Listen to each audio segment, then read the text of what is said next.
Alright, ladies and gentlemen, so by now you guys have already seen the video of me reviewing that 2020 Supra, which was a total blast. I'm just now leaving after having reviewed that Supra actually, so, man, I'm getting back into this thing that sounds like it's going to die.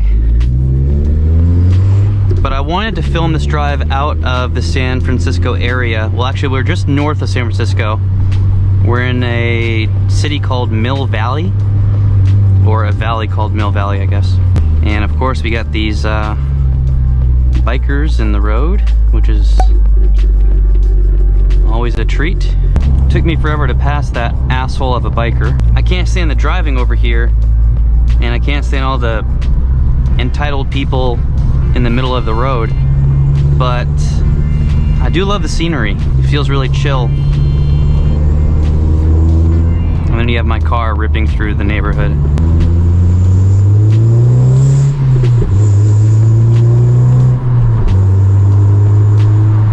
This 9th gen, I mean, the only thing wrong with it is that downpipe.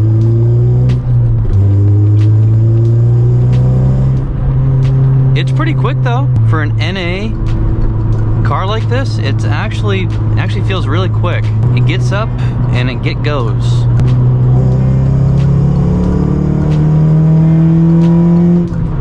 Let's say Honda took the K20 and all they did was bore it out to a 2.4 and put that engine in this. I mean, this would have been a screamer.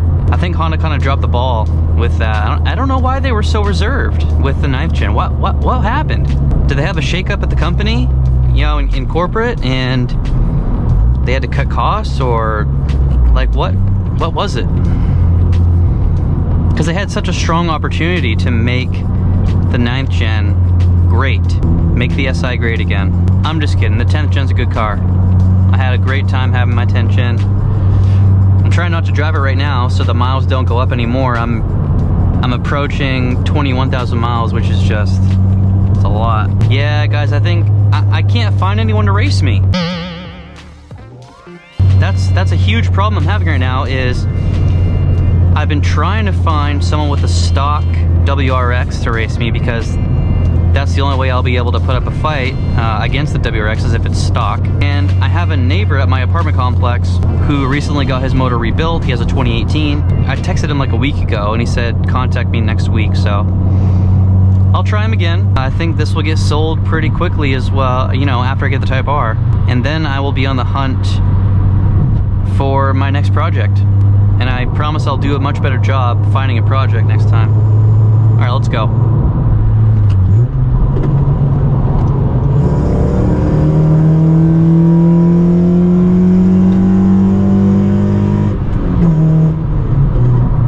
Yeah, buddy boy. One thing I do love about this car, I mean, I love a lot of things. I always say that. I always say one thing I do love. Like there's only a couple things. One of the things I love about this car is, you know, it's just so reliable, so dependable. I can floor it whenever I want, as long as I get it up to operating temperature. I can rip this thing every single time I drive it, you know? I would say every single day I take this to work, I floor it at least once. All right, well, we're getting up some traffic, so this is the ugly part I don't want you guys to see. Pause the Joe Rogan experience. I love my Tulsi Gabbard. All right. 4th gear again. Let's punch her, brother.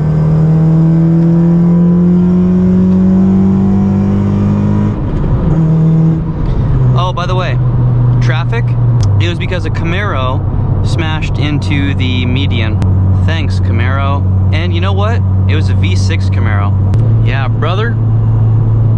That was a girl. All right, so guys, I have something pretty serious to talk about. In December, I made about 1/3. I made about 30% of what I would like to make on YouTube to go full-time. So that's not gonna happen. Probably not gonna happen this entire year. If you guys don't already know, I am active duty Air Force. Originally, my contract was supposed to be up March 16th of this year, so in less than 2 months.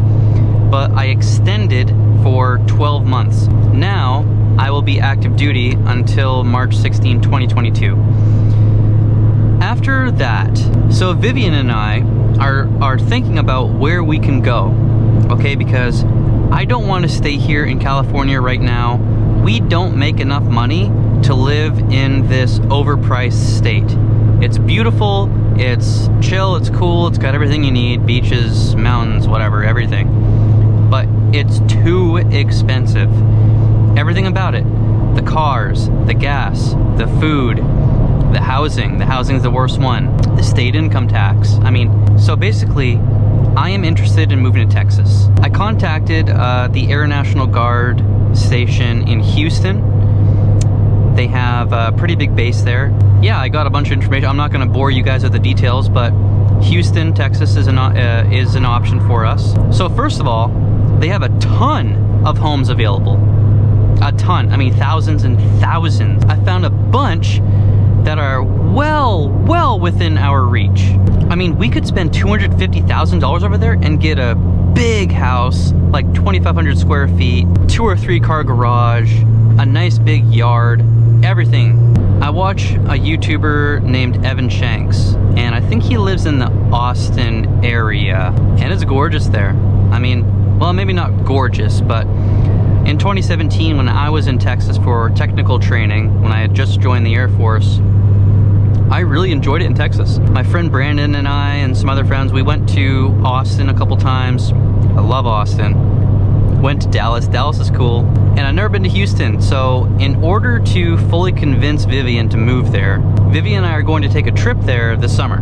Vivian is also interested in moving to South Carolina, and this is all assuming that I'm not going to be full-time YouTube, okay? And I can't put all my... Vivian tells me this all the time, but she tells me not to put all my eggs in one basket, right? So that's what I'm doing. I'm not putting all of my hope into being a full-time YouTuber. It would be nice, and it's starting to look good, you know, but it's still a pretty far-fetched thing. It's really hard to break through that market right now because you already have the big guys who are established. You know, you have Street Speed 717, TJ Hunt, Stradman, Adam LZ, Cletus McFarland. You know, you have all those guys already, and they started years ago. So they got in at the right time. For me, I mean, it's going to take some serious work, and I'm going to have to start doing some more things that are outside the box. And I already feel, I do already feel like my recording style and my vlogging style is kind of unique. Like, I don't see anyone else record videos and structure them the way that I do. And also, one thing I pride myself about is that I'm so interactive with all of you, and I want to keep doing that for indefinitely. I just love doing it. It makes me really connected. It makes me feel like you guys are all like in my back seat. Ooh, look at this Porsche. Porsche, brother.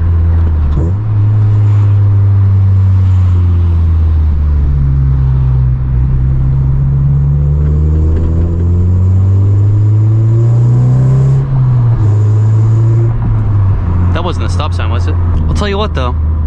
So today is Saturday the... Get out of here. Saturday the 23rd. As of today, the 23rd, I do not have the Type R yet, but I got a really strong response when I posted the video of me almost buying the 2018. I posted that yesterday, so the 22nd. I mean, you guys absolutely loved it. I got a bunch of hate. A couple people said that I don't know anything about cars and this and that. Well, I don't know, man. I saw some red flags, and I'm willing to learn from my mistakes. And if my assumption about the car and the way it was treated is incorrect, if it's just simply not true, then I'll accept that. And I'll say, okay, well, my bad. You know, I can't know everything. You know, I can't know everything. But, you know, some people are just dicks. People definitely want to see the Type R. But anyway, the overwhelming majority of the responses were good, and people just politely teaching me that is normal wear and tear for the Type R. So I didn't know that. And you know what? That makes me really want to get a 2020 and up, because they revised the brakes and the, you know, whatever else they did.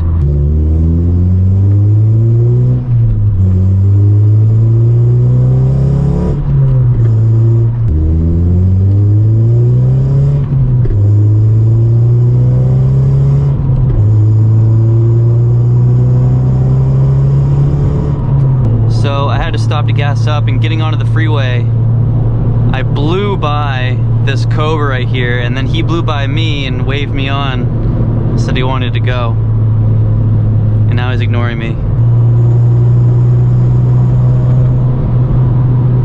Dude, that guy is straight up just pretending I don't exist anymore. It's so weird. A couple minutes ago, he drove by me, he's like, you know, come on, let's go race. Oh, come on, brother.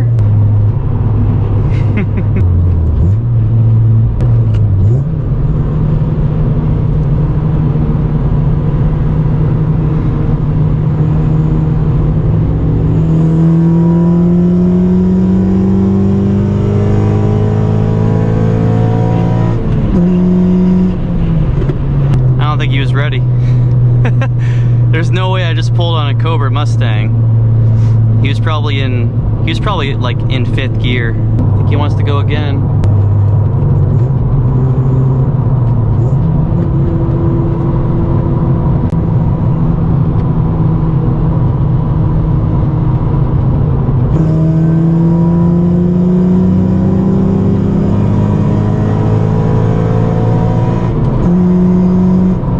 Nah, dude. Hey, that wasn't too bad, guys. I don't think that's a Cobra. I think that's probably just the GT. Hold on a second. Gave me the thumbs up. Well, that really sucks. That really bummed me out. We went a 3rd time and it was awesome. We went actually through a couple gears, so it was definitely the best race. And then my GoPro obviously died right as I was downshifting to start the race. So I assess that is just a New Edge Mustang GT, which those are about 3,300 pounds and come with 260 horsepower. It sounds like all he had was probably a muffler delete. I couldn't see any mufflers when I was driving like behind him. I just saw pipes, but it wasn't that loud, so it probably had to stock cats. So I don't think he's making any more power from that. And if my 9th gen would just with an intake downpipe exhaust and a tune kept up with a New Edge Mustang GT, I think that's pretty good. I think that's pretty cool. But I've already started to think about what I am going to do with my 2nd car situation once I get the Type R. Once I get the Type R, that next video will be all about that. So don't worry about the Type R. I have it all taken care of. I think shortly after I buy the Type R and take it home, I want to sell the 9th gen, and then I will be on the hunt for another 2nd car. But you know, I'll make sure that this time I do a really good job with finding a good one, and also finding a car that will bring the most diversity and just awesomeness to my channel. I don't know. I just want a car that's straight out of the box. It's cool and looks good and is reasonably quick and has potential, and also is popular. I need to make another video going over some more project cars that I like on my channel, and eventually I think I'll probably leave it up to you guys, and I'll bring it down to a vote between like 2 or 3 cars. Anyway, that's all I have for this video. Hope you enjoyed it. That's all I got. Have a nice day.